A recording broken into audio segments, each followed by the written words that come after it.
안녕하세요. 사랑하는 성도님, 지혜의 주님이 우리와 함께 하십니다.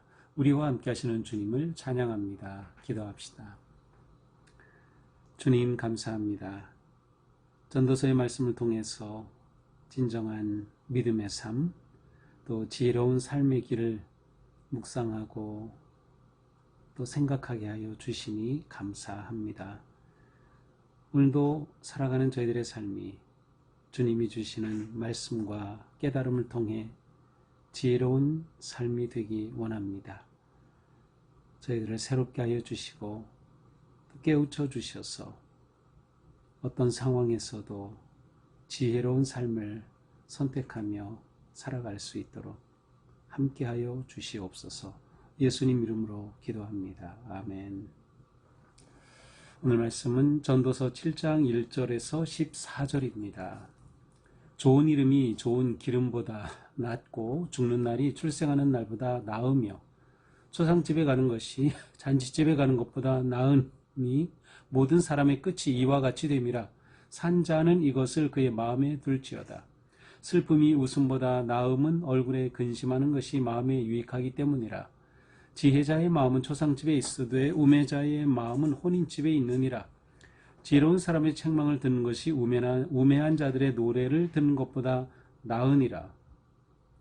우매한 자들의 웃음소리는 솔밑에서 가시나무가 타는 소리 같으니 이것도 헛되니라. 탐욕이 지혜자를 우매하게 하고 뇌물이 사람의 명철을 망하게 하느니라. 일의 끝이 시작보다 낫고 참는 마음이 교만한 마음보다 나으니 급한 마음으로 노를 바라지 말라. 노는 우매한 자들의 품에 머무름이니라. 옛날이 오늘보다 나은 것이 어찌미냐 하지 말라. 이렇게 묻는 것은 지혜가 아니니라. 지혜는 유산같이 아름답고 햇빛을 보는 자에게 유익이 되도다. 지혜의 그늘 아래에 있음은 돈의 그늘 아래에 있음과 같으나 지혜에 관한 지식이 더 유익함은 지혜가 그 지혜 있는 자를 살리기 때문이니라. 하나님께서 행하시는 일을 보라. 하나님께서 굽게 하신 것을 누가 능히 곧게 하겠느냐. 형통한 날에는 기뻐하고 곤고한 날에는 되돌아보아라. 이 두 가지를 하나님이 병행하게 하사 사람이 그의 장래 일을 능히 헤아려 알지 못하게 하려 하셨느니라. 아멘.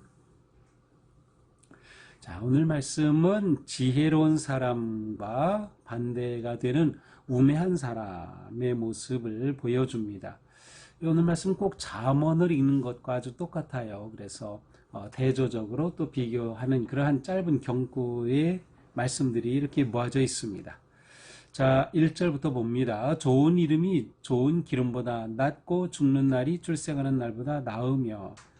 자, 오늘 본문의 앞부분에서는 무엇보다 무엇이 더 낫다라는 그런 그 비교를 통하여서 어떤 것이 더 지혜로운 것인가를 보여주는데요.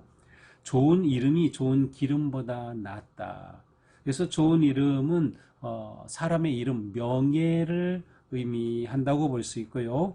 좋은 기름은 어떤 비싼 향유, 그래서 어떤 삶의 현실적인 기쁨을 말하는 것으로 볼 수 있어요.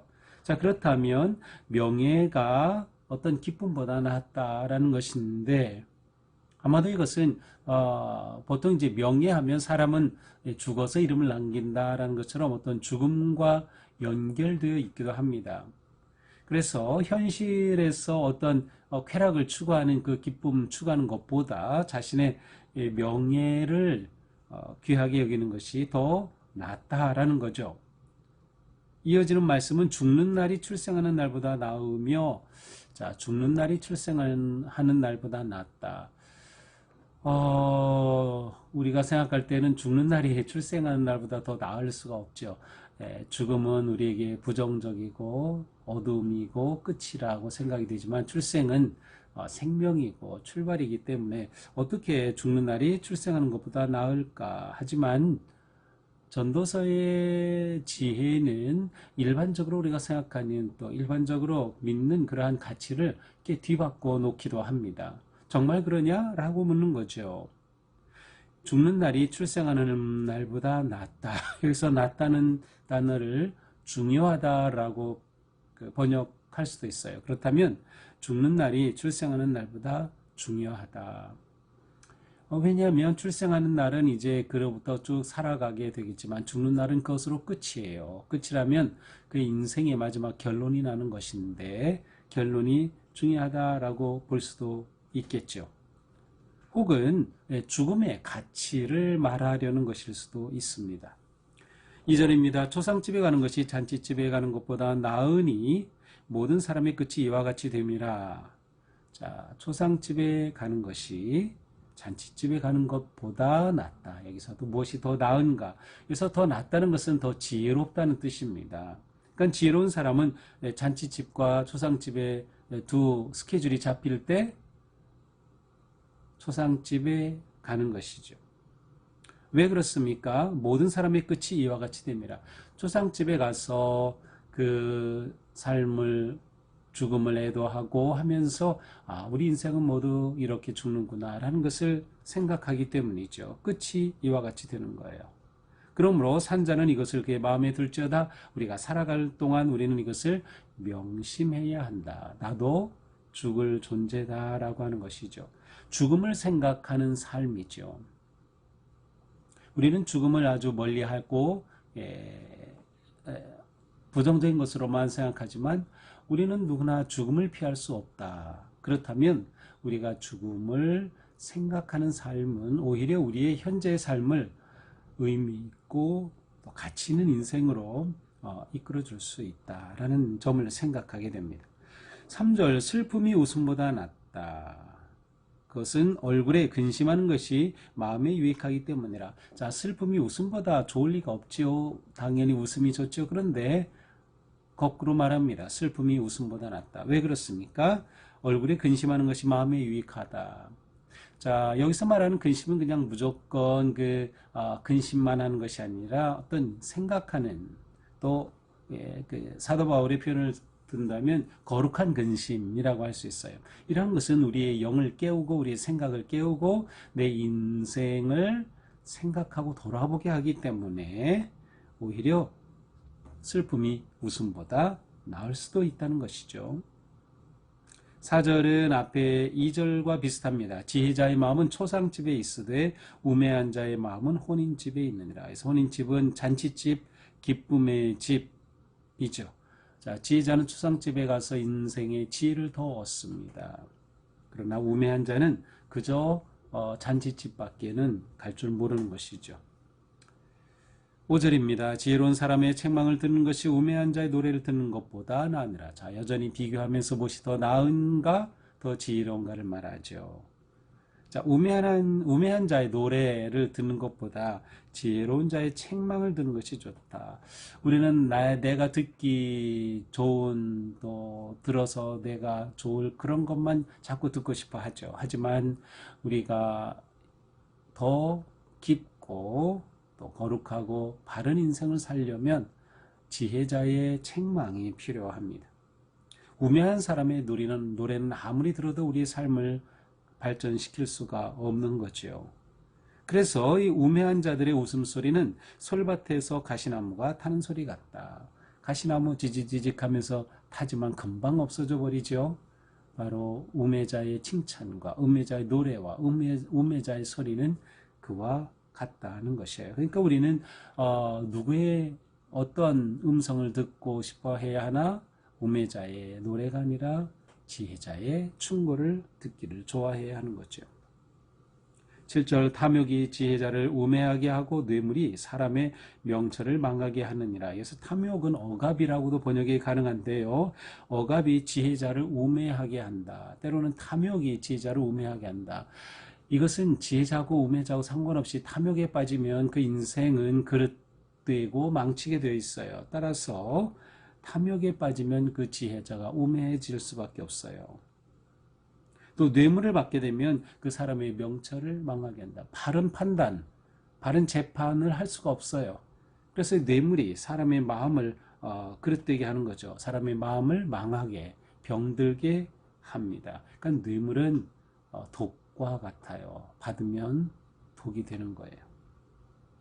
8절 일의 끝이 시작보다 낫고 참는 마음이 교만한 마음보다 나으니 급한 마음으로 노를 바라지 말라. 노는 우매한 자들의 품에 머무름이라. 그렇습니다. 일을 시작하지만 일의 끝이 시작보다 낫다. 그래서 일의 끝이 시작보다 낫다는 것은 일을 온전히 끝내는 것이 단순히 시작하는 것보다는 낫다라는 말씀이에요. 일을 완전히 끝내는 것. 우리는 많은 일을 벌이지만 끝내지 못하는 일들이 참 많아요. 이것은 우리들이 지혜롭지 못한 거죠. 지혜로운 사람은 일을 끝내요. 그래서 일을 끝내는 것이 단지 일을 벌이는 것보다 훨씬 낫다라는 거죠. 이것이 지혜자의 모습입니다. 또한 참는 마음이 교만한 마음보다 낫다. 교만하면 참기보다는 그저 겉으로 드러내고 소리 지르죠. 그런데 참는 마음이 그것보다 낫다. 그러기에 급한 마음으로 노를 바라지 말아라. 노를 바라는 것은 교만에서 오는 것이어도 조급함이 이 노를 바라게 하는 거죠. 그렇게 될 때 우리 마음이 상하고 관계가 깨어지고 모든 것이 어렵게 됩니다. 그래서 급한 마음으로 노를 바라는 것은 어리석은 우매자의 모습입니다. 그래서 우리는 인내하고 분노를 누를 수 있는, 다스릴 수 있는, 물론 분노를 무조건 꽉 얼금해서 표현하지 못하게 하라는 것이 아니에요. 이 분노는 바르게 표현되어야 하죠. 그런데 급하게 표현하면 그것은 꼭 문제가 생깁니다. 분노를 사귀는 시간이 필요하고 생각하는 시간이 필요해요. 그래서 화가 날 때 하나, 둘, 셋, 넷, 5번만 속으로 세어본다고 하면 훨씬 지혜로운 삶을 살아갈 수 있을 것입니다. 옛날이 오늘보다 나은 것이 어찌 있냐 하지 말라. 이렇게 부르는 것은 지혜가 아니니라. 옛날이 오늘보다 낫다. 그렇게 물어봤자 소용이 없어요. 그것은 지혜로운 게 아니에요. 지금 우리가 바르게 살아야죠. 지혜는 유산같이 아름답고 햇빛을 보는 자에게 유익이 되었다. 여기서는 이제 지혜를 찬미합니다. 지혜가 얼마나 귀하고 놀라운가. 지혜는 유산을 물려받은 것처럼 그렇게 우리에게 아주 좋은 것이에요. 그래서 햇빛을 보는 자에게, 곧 살아있는 사람에게 유익이 됩니다. 살면서 그 지혜는 우리의 삶에 덕을 끼치는 거예요. 덕을 보는 삶을 사는 거죠. 지혜가 이렇게 중요하다. 그러니까 우리는 지혜로운 그러한 삶으로 전도서가 초대함을 보게 됩니다. 지혜의 그늘 아래에 있음은 돈의 그늘 아래에 있음과 같다. 자, 이 말은 돈이 사람을 보호하듯이 지혜도 사람을 보호한다는 것입니다. 보호하기만 하나요? 지혜에 관한 지식이 더 유익함은 지혜가 그 지혜 있는 자를 살리기 때문이라. 지혜가 우리를 보호할 뿐만 아니라 지혜는 우리를 살리기까지 합니다. 그러니 지혜가 좋은 것임을 말씀하는 거죠. 하나님께서 행하시는 일을 보라. 하나님께서 굽게 하신 것을 누가 능히 곧게 하랴. 형통한 날에는 기뻐하고 곤고한 날에는 되돌아보아라. 이 두 가지를 하나님이 병행하게 하사 사람이 그의 장래를 능히 헤아려 알지 못하게 하셨느니라. 자, 이 말씀은 무슨 뜻입니까? 하나님께는 절대 주권이 있어요. 그래서 하나님은 굽게 할 수도 있고 곧게 할 수도 있어요. 따라서 우리를 곧게 해주신 형통한 날에 우리는 기뻐합니다. 그러나 우리 인생이 굽어서 곤고한 날에는 우리가 되돌아보는 거예요. 자신을 돌아보는 거죠. 바로 이 돌아본다는 건 앞에서 보았던 근심이 더 좋다는 것과 연결이 됩니다. 그렇습니다. 하나님께서는 우리의 길을 곧게 하시기도 하고 굽게 하시기도 해요. 곧은 것이 좋고 굽은 것이 나쁜 것이지만 하나님은 이 둘을 우리 가운데 하나님의 주권에 따라서 허락하시는 거예요. 그래서 우리는 그때에 따라서 곧게 해주실 때는 기뻐하고 감사하며 굽어서 곤고한 날에는 뒤돌아보는 거죠. 그러면서 자신의 삶을 뒤돌아보고 반추하는 거예요. 자기 인생을 생각해 보는 거죠. 바로 이렇게 우리는 거룩한 삶, 영성의 삶을 살게 되는 것이에요. 이것이 지혜자의 모습이에요. 지혜자는 그러므로 하나님이 굽게 하시든 곧게 하시든 어느 때든 지혜롭게 그 모든 상황 앞에 반응하는 거죠. 하나님께 감사하고 기뻐하거나 또한 하나님 앞에서 자신을 돌아보면서 의미 있는 그러한 삶의 시간을 갖게 되는 것이죠.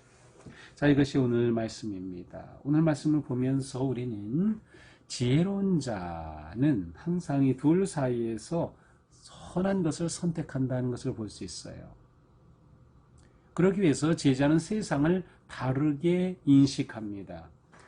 똑같은 사건, 똑같은 일이지만 지혜자는 그것을 다른 눈으로 보는 것이죠. 그래서 더 나은 쪽을 선택하는 것입니다. 더 은혜로운 쪽을 선택하는 것. 무조건 이분법적으로 나서 이건 나쁘고 이건 좋고 그렇게 나누지 않습니다. 이 전도자의, 이 전도사의 지혜는 이렇기도 하고 저렇기도 한 거예요. 지혜자는 이런 상황에서도 또한 저런 상황에서도 또한 같은 상황에서라면 어느 쪽이 더 좋은가를 분별할 수 있는 사람이 지혜자입니다.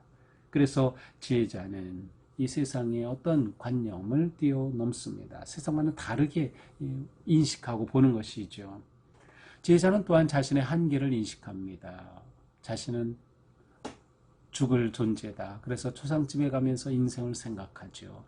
내 삶에 하나님께서는 하나님이 주권으로 일하시기에 내 뜻대로 되지 않는 것도 있다. 자기의 한계를 인식합니다. 그것은 동시에 하나님을 인정하는 것이요. 이것이 지혜자의 모습입니다. 그는 자신의 미래를 모릅니다. 온전히 하나님께 있기 때문에 따라서 그는 겸손하게 살아가게 되는 것이죠. 그 과정에서 지혜자는 인내하며 기다립니다. 분노를 금방 바라지 않아요. 마음을 누를 수 있고 인내하는 사람이 지혜자인 거죠. 자기 주도적인 교만함을 내려놓는 것입니다. 자기가 분노하고 자기가 느끼는 것 그대로 다 표현하거나 반응하지 않아요. 인내하고 기다릴 줄 아는 것이죠. 다양성을 수용하는 것입니다. 이렇게 지혜자는 끊임없이 자신을 돌아보며 생각합니다. 나를 돌아보는 삶, 그것은 아주 지혜로운 모습이라고 할 수 있습니다. 오늘도 우리가 살아갈 때 그냥 열심히만 사는 것이 아니라 지혜로운 마음으로 살아야 합니다. 상황을 믿음의 눈으로 판단하며 또 하나님의 크심을, 하나님의 주권을 인정하며 어느 것이 더 지혜로운 것인가를 분별하고 선택하는 우리의 삶이 될 때 우리는 하루하루 더욱더 주님께 가까이 또 주님을 닮아가는 그러한 거룩하고 아름다운 인생이 될 것입니다. 오늘 하루 그렇게 복된 하루가 되기를 축복합니다. 기도합시다. 주님 감사합니다. 오늘 하루 살 때 저희들이 지혜롭게 분별하고 또 지혜롭게 판단하며 지혜롭게 선택할 수 있도록 인도하여 주시옵소서. 우리 안에 성령님 함께 하시니 지혜의 영이신 성령님 따라 기쁨으로 순종하며 믿음으로 나아가는 우리들이 되게 하여 주시옵소서. 예수님 이름으로 기도합니다. 아멘. 네, 오늘도 주님의 은혜와 사랑 안에서 우리 삶이 거룩하고 또 지혜롭기를 축복합니다. 사랑합니다.